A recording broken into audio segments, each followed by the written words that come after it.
Salam sejahtera Malaysia. Wow, ini video yang pasti membuat anda terkejut.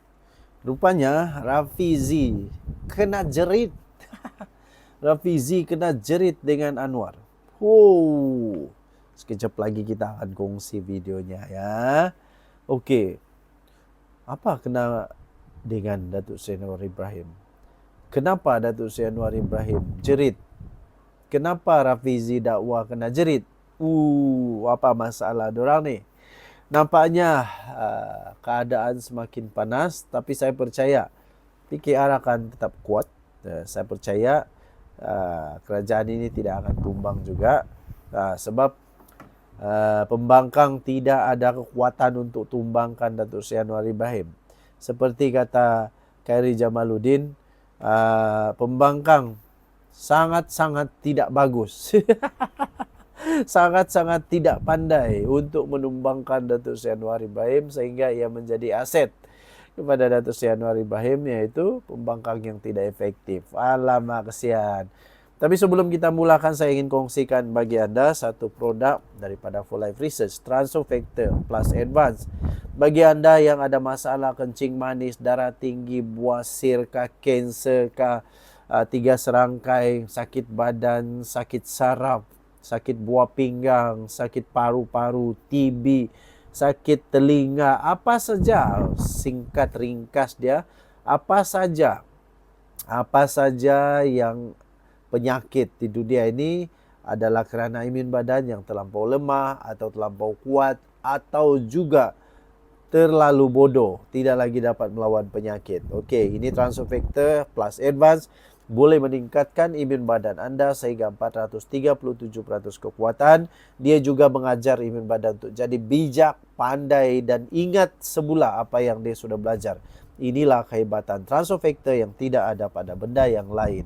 Sehingga ia digelar sebagai molekul ajaib oleh saintis. Ini bukan For Life yang klaim, tapi ini saintis yang laporkan. Kemudian dia juga ada kajian clinical abstract yang selama 50 tahun dikaji, dan paling seronok tuan-tuan dan puan, dia juga telah masuk di dalam buku rujukan para doktor. Ini sangat-sangat berkesan, sangat-sangat bagus.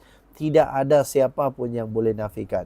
Ada hologram telah diterima oleh Kementerian Kesihatan Malaysia. Rafizi mendakwa kena jerit dengan PKR, tapi pemimpin PKR pula nafi.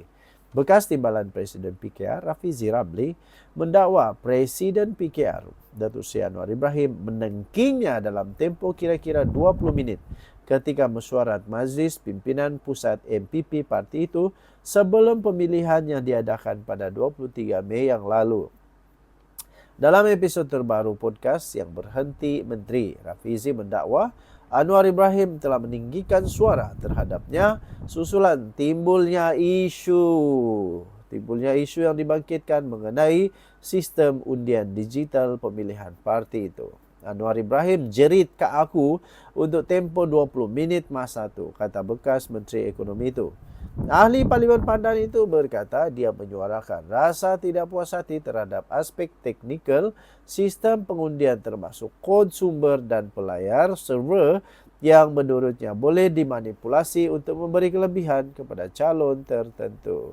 Dia turut mendakwa pembangun sistem berkenaan telah membentangkan struktur sistem undian semasa mesyuarat tersebut dan berkata, "The developer ini ingatkan kami semua bodoh, tak faham IT. Dia lupa aku ada startup tau," katanya. Namun dakwaan Rafizi bahawa Anwar menengkingnya dinafikan oleh 2 ahli MPP yang menyifatkan tuduhan itu sebagai tidak berasas.